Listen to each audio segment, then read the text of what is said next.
I don't care. Sheesh. Oh, good.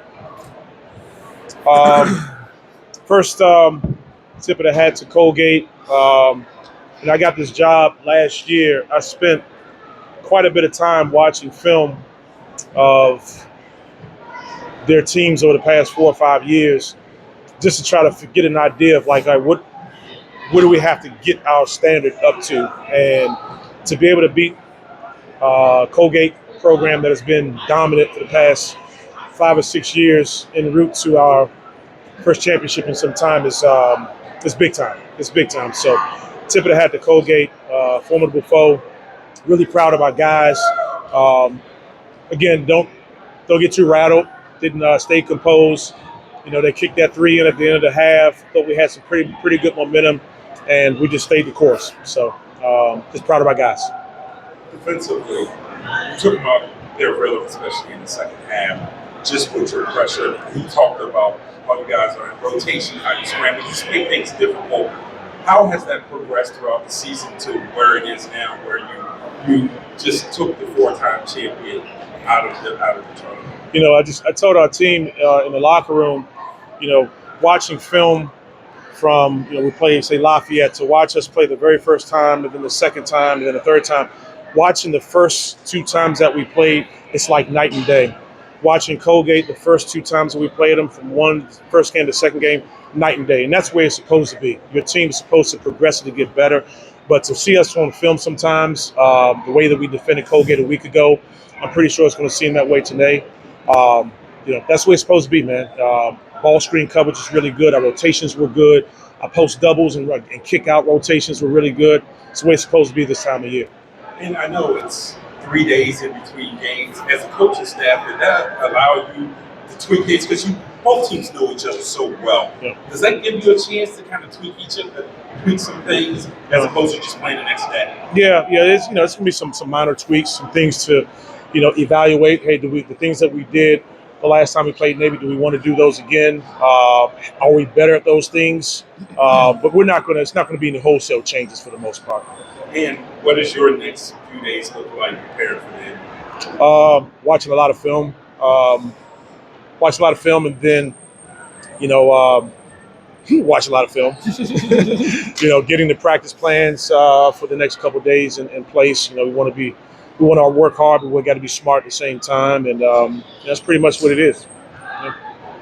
Matt, you guys were able to shoot 55% as a team in the second and 5 of 8 3-point range. What was working offensively?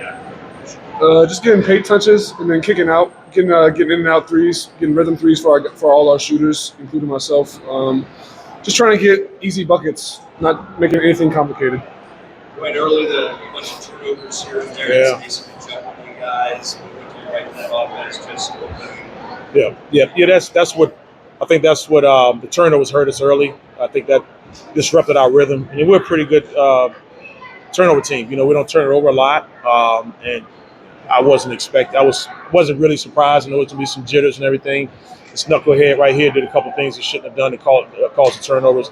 But I thought once we got settled and we started touching the paint, I told our guys at halftime, it'll be an avalanche. We're going to make threes and everything else, but that ball has to touch the paint. And I thought we did a really good job of that. Next up, Navy, lessons learned the first 2 games against the Mids and what helped you guys win. Yeah, staying out of foul trouble is important. This guy played 22 minutes total last game against him. I think he played 8 in the first half. Greg fouled out as well. Those 2 guys are really important to us, and we got to be able to play hard without fouling. And Navy does a really good job of, they'll play tough, but also will sell some things. And referees they'll go for them sometimes. We just got to be smart. We can't allow the referees to be put in those positions and make those type of calls. Kind of a slow start shooting the ball for you guys. What's the message from the senior leaders on the team at halftime before the coaches? Just stay confident. We're getting good open shots, good rhythm shots. Just do what we practice. We practice those same shots in practice. So just staying with it. We've had a lot of battles with Jeff over the last several years. Just maybe talk a little bit about that dynamic going forward. No, yeah, he's a great player.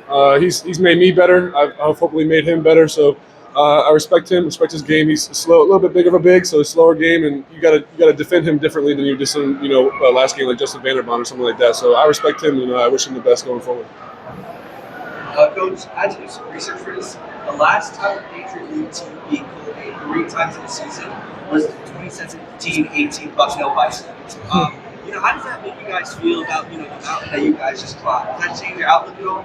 No, it doesn't. I mean, just lends you more credence to what I said before. The respect that I have for that program. They have been the standard bearer of the Patriot League.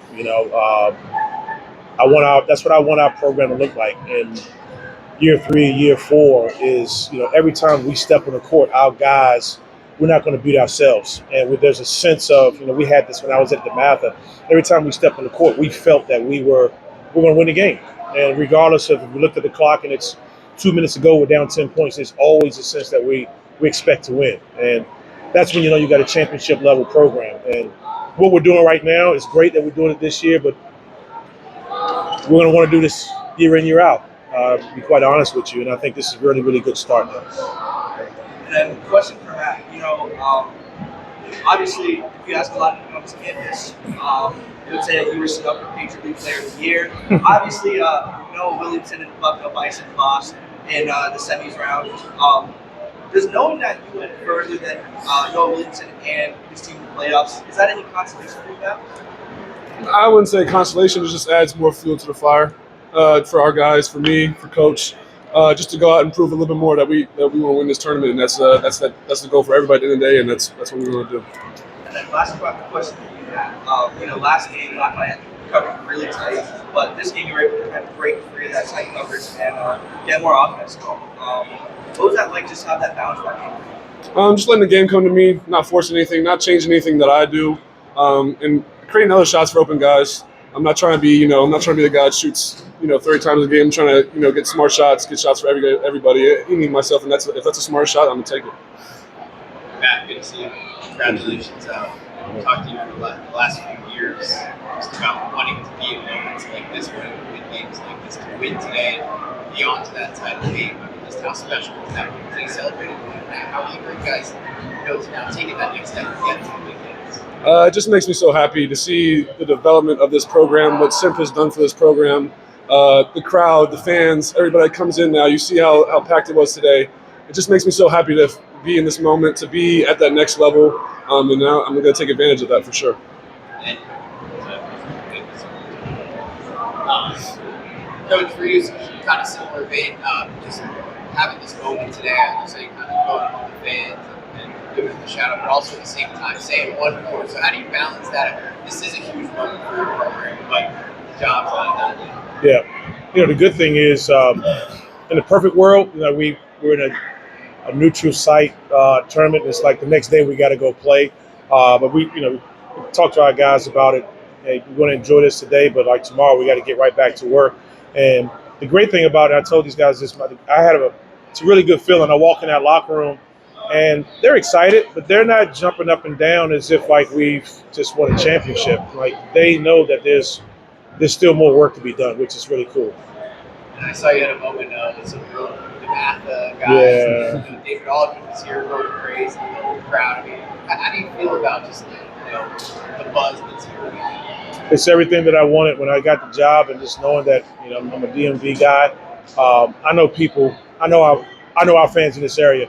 They're not going to come out just because they're cool with you. They may come out for a game here and there, but like they want to see winners. They want to see winners, and it's cool to see that we're getting people excited about coming out because we're winning basketball games, and that's the DMV, man. If you ain't winning ball games, they're gonna watch the Cavs, they're gonna watch the Nats, or a bunch of other things they can do, but it's cool to see everybody here in Venter Arena for sure.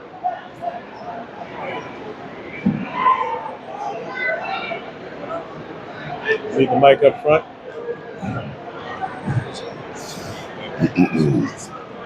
And then just last question for you, Coach.